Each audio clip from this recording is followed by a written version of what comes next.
welcome back to the fourth lecture of the third week. So, in the last class we concluded, or rather we introduced the two molecular players involved in the generation of force, the actin and the myosin. And I even mentioned you that in future we will not follow a gross classification. When you will be teaching here, probably the classifications will go much at the molecular signature. People will ask for, like, tell me the myosin subtype.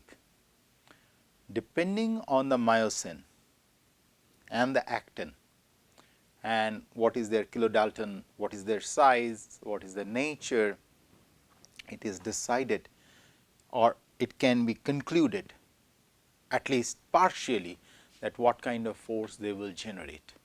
Okay. And most of the muscle disorder, like muscular dystrophy or muscle wasting related genetic issues, is nothing but most of the time you will see there may be some form of mutation in these proteins, okay, or related proteins.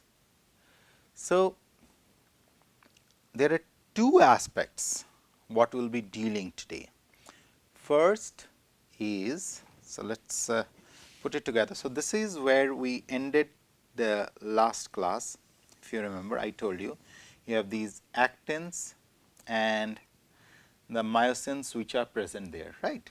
So, today we are starting our week 3 lecture 4. So, let us pick up the story from here where we left in the last class. So, today we will be talking about the two aspects. One aspect what we will be talking about is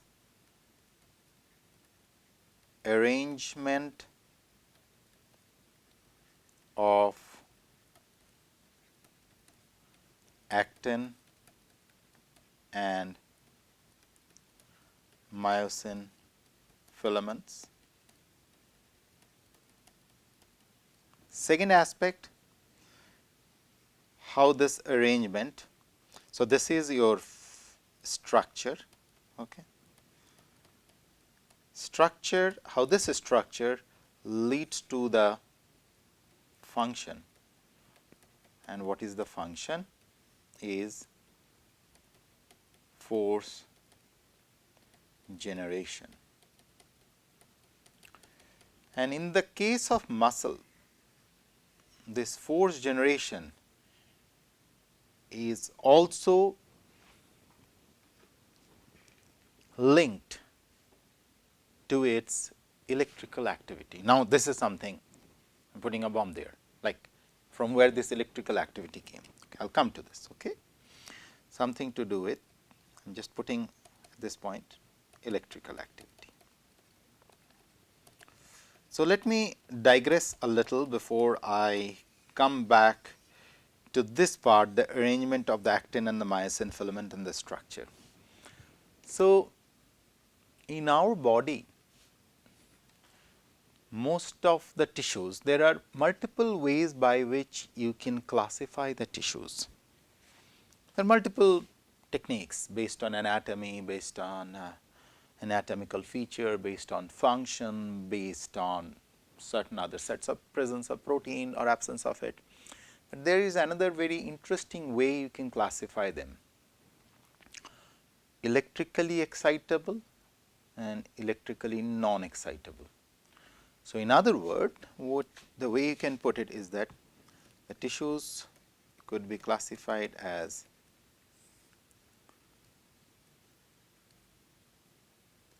electrically excitable, and these are non-excitable tissues. So, what does that mean is electrically excitable tissues can generate electrical waveform what we call as action potentials. Okay.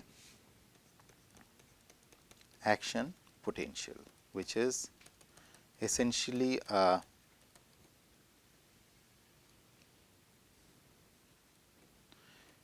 electrical waveform due to, or rather generated due to, one second, due to movement of ions across the cell.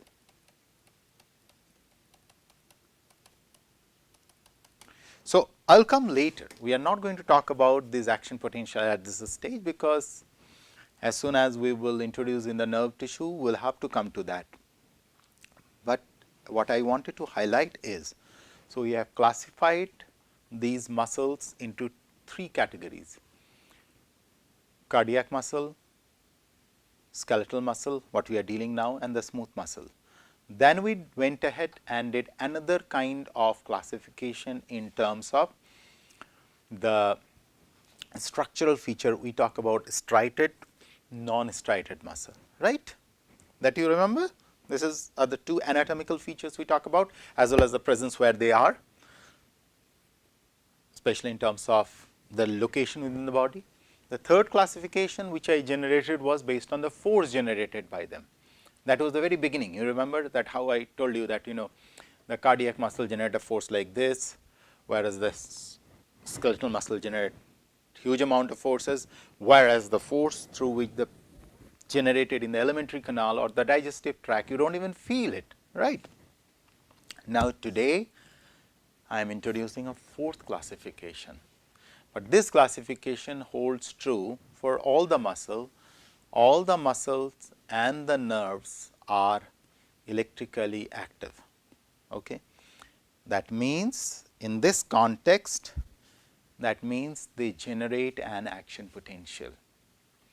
It means in order to generate action potential, they needed to have some specific family of ion channels in them. And the nature or the shape of the waveform, electrical waveform of the action potential of different muscle type is different. So, in other words, this electrical activity could be directly correlated. Mark my word very carefully, this electrical activity could be directly correlated with the force generation of the muscle. So, these two disperse or very separate entities, force generation and electrical activity, could be clubbed together, because we have already talked about the force generation is different for different muscle. Skeletal muscle is K for skeletal muscle, cardiac is CM, and SM is the smooth muscle, right? For these three it is different, and simultaneously as we will proceed further, you will see their action potential waveforms are also unique. Just keep this in mind, because there are two things now I am telling you to carry over. One, the one which I requested you to carry over is this feature, this structural features. Okay? First thing, and second thing I requested you to carry over is this part. They will come very handy. Just I am introducing them, but we will come back to this. Now, let us continue our story where we left this actin and myosin filaments. Okay? So, now coming back. So, you are having these individual cells or myocytes sitting here like this, which are dividing. This is the nucleus, the second circle I am drawing inside the one. Okay. So, these myocytes are having, I told you,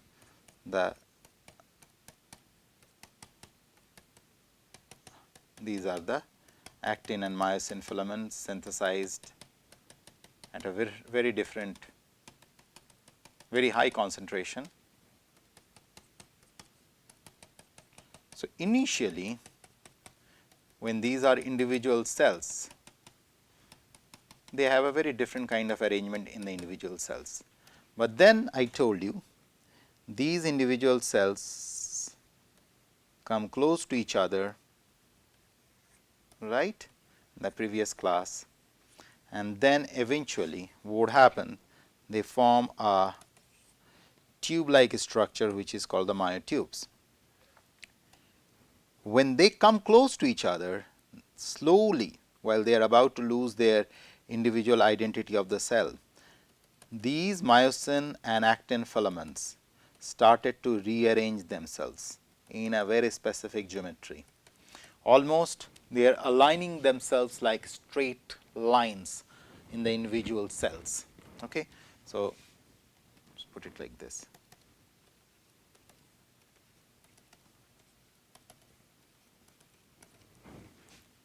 And once the myotube is formed, they come with a very, very different, they form an arrangement of a different kind. I am just putting it here. And we will come to that molecular arrangement, which was one of the hallmarks of muscle biology. They are arranged in a unique pattern. You see this? You could see a pattern out here in this picture. And what you will observe is very interesting. There are zones, I am just putting where there will be overlaps. Like you see, there are overlaps out here,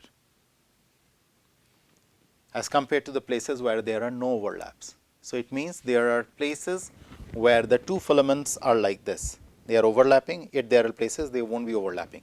There will be overlaps, right? There is no overlap out here, no overlap on this side. Now, if you see it under the microscope, what will you see? This place there is a overlap, right? So, automatically the lesser amount of light will pass through it, because you are seeing from the top, you are seeing from the bottom, it does not matter, right. So, this point there will be lesser light as compared to the light which is following here. So, automatically this side, if you look at this side and this side, the light will be passing more. So, by the simple, from if you are a cameraman, if you are looking at it, this side will look more lighter, this side will look more lighter, this side will look darker. So, what will you observe essentially will be a light and dark pattern once you see it under the microscope. If you see it under the microscope, you will see a light and dark pattern. And these light and dark patterns is what led to conclude that there are some form of striations on them. Those striations, and this was the very, very first observation. And what people observed was very interesting. This is all back in 1960s, 1950s, we am talking about, even earlier, what they observed, that there is a regular pattern of striations, something like this. And this is nothing but an observation. And then people devoted their life to figure out what is the anatomy of it, and then followed by what I told you, what is the anatomy in terms of the arrangement of these actin and myosin filaments, and what is their functional significance. Now, let us see. So, this is how historically this whole field had moved or is still moving. This first observation. Then people went on to do electron microscopy. And the electron microscopy, they could see even much better, because you have the electron density. So, you see more electron dense zones here as compared to the zones which are much more empty. So, still you could see that dense, and as you go further down into this, what you observe was a very interesting feature. And now I am going to draw that feature in front of you. If this is, say for example, myotube I am talking about, what people observed was something like this. First of all, they observe, let me change to go to a very fine thin one, because they observe there are, one second, there are thin and thick filaments which are present there, and there is an unique pattern. I will come more into this pattern. Okay. And on these patterns, we will observe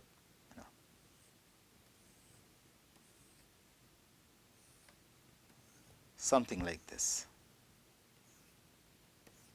Okay. And in between, what you see is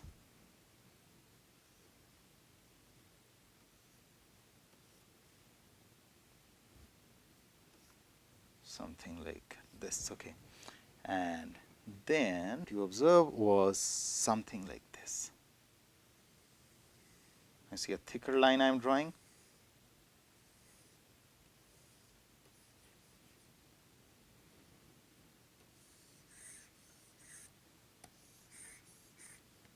See?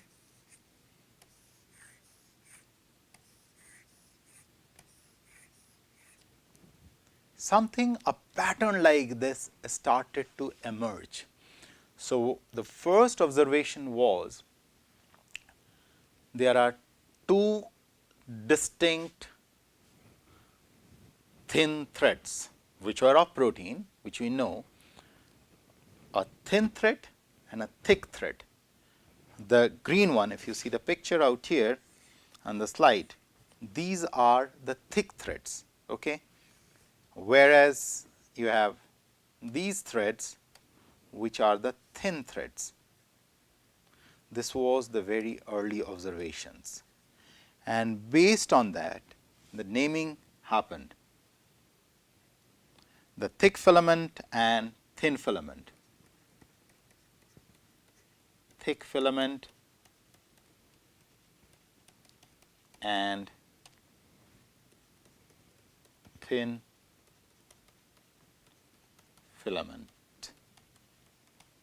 And if you see this zone very carefully, you will see a lot of overlap out here, right. So, wherever there is a overlapping zone, like something like this, where you see there is enormous amount of overlaps which are taking place. I haven't put the whole red out here, just let me put the red. So, look at it. Now, going back, so these overlaps leads to, the zone of overlap leads to a lot of pattern which is started generated, and this whole zone is sometime in the literature they call it is the A band, where I have put it, and there is a zone where you will not find these blue lines, that is called, that is a very light zone which is called the I band. I do not get bogged down into this I and Z band, but you just try to understand. Now, there are a lot of variations, and this is called the Z lines. Okay. And of course, I have marked the thin and thick filaments, and apart from it, these thin and thick filaments are, these thick filaments are attached by a unique kind of, just let me pick up another color which will kind of, there are attachments which are there like this, and those attachment molecules which are present there are called titin. So, I introduce thick filament, thin filaments and the Z lines and the A bands, right. Now, what are those thin and the thick filaments? Now, these thick filaments are myosin proteins, and these thin filaments are actin proteins. Okay. Now, going back to this structure, now see. So, here you are having, so how we marked it, okay, myosin we are calling as a red. Okay. So, these are your myosin and these are your actin. Of course, we have just changed the color code here. We have the actins shown in red here and the myosin shown in blue, but that does not matter. So, this is how the architecture started to emerge here. And if you go a little bit further, if we draw it a little bit in a much more finer way, it will be something like this. Thin filament, thick filaments first. So the thick filaments are like this. Sorry. Okay. So this is how the thick filaments look like. Now I am kind of at a very, very microscopic level. These are the thick. One second. Okay. These are the thick filaments, and within the thick filaments, you will come across some very interesting feature. I'll come to that. What are those features you'll come across? Within the thick filaments, you will see something like this. We'll come to that. What are the significance of those structures?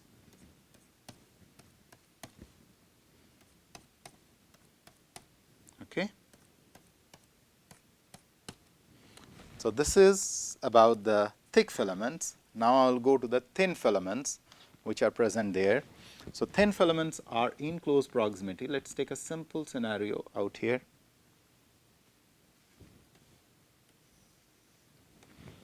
Or another one out here, another one out here, and maybe another one like this.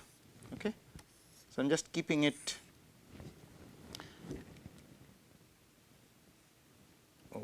Okay. Okay. These are the Z lines. You remember in the previous slide I talked to you about the Z lines. Just for those, just recap. So these are the Z lines. Okay. So now, and these thin filament, thick filaments are attached to even much more thinner, which are called a spring-like structure, which are called the titin molecules. Okay.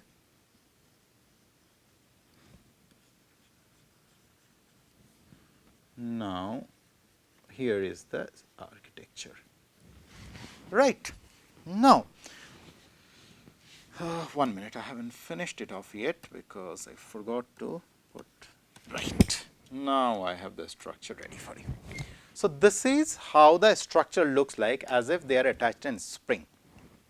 Now, this structure is actually move like this.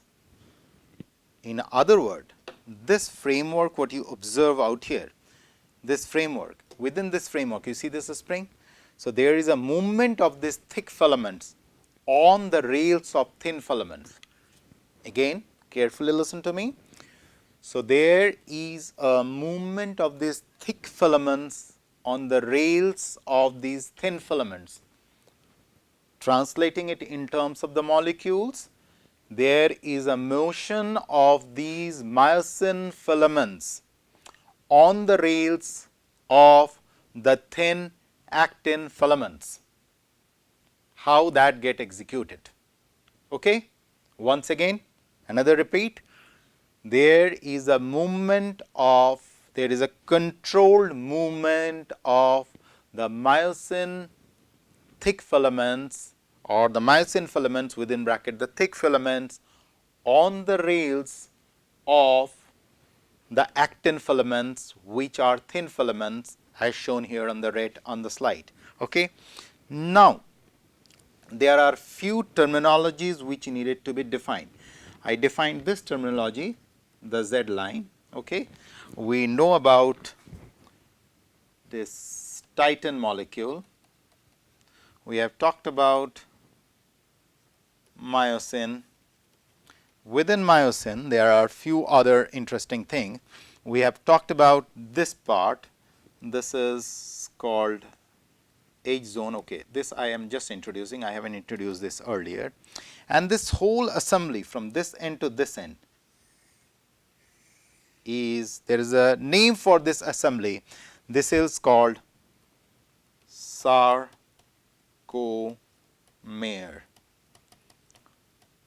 Okay. This one single unit is called sarcomere. Then this myosin, this is called M line. Okay. And this I have already talked about the Z line, and these are the myofibrils. Myofibrils. And the movement out here is something like this. there is a movement like this. Okay. Contraction and filament sliding. There are two words now I am introducing: contraction and filament sliding, which is also known as sliding filament theory. And I have already explained it, what is sliding filament theory. Sliding filament is nothing but, which I repeated, on the rails of the thin actin filament, the myosin slides like this. But is this process a spontaneous process? If it is a spontaneous process, our muscles will spontaneously will twitch. No, it is not a spontaneous process. Yet there are certain muscles where it is a spontaneous process, but it is governed by lot of neural signatures and the muscle signatures. Now, this is where the physical movement of the muscle occurs. Now, if you imagine the slide which I bring, so imagine at every level if this kind of movement are taking place, it has to be orchestrated. So, there has to be some kind of a control which is governing them. The one which I am drawing now is basically a nervous control which I am introducing. Okay. At this point, there are few other molecular details which I will be going out here, this zone, which is called as the myosin head. So, let us close in today, and the next class we will go to the further molecular details of this structure, and then we will talk about how this sliding filament theory gets executed and how much force is generated. Thank you.